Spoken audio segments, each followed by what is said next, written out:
তোমার রব কি বলেন জানো?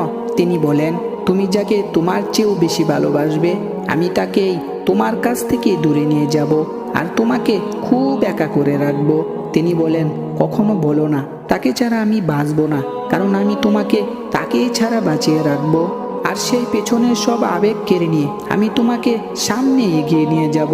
তুমি কি দেখো নাই, ঋতুরাও তো বদলে যায় 2 মাস পর পর। ছায়া ও গাছের পাতাও তো একদিন শুকিয়ে যায় জোরে পড়ে, কিন্তু তোমার রব তো তিনি সেই শুকনা ডাল থেকেও আবার সবুজ পাতা গজান।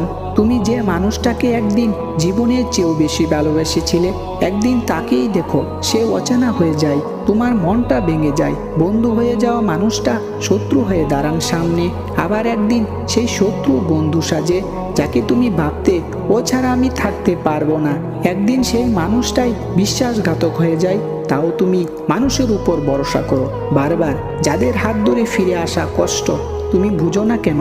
তোমার রব তো সব দেখেন, তিনি চুপ থাকেন, কারণ তিনি ধৈর্যশীল। তোমাকে একা করেন, তোমাকে ভাঙেন, শুধু যেন তুমি তার কাছে ফিরে আসো, কারণ তিনি তো একমাত্র যিনি কখনোই তোমাকে কষ্ট দিবেন না।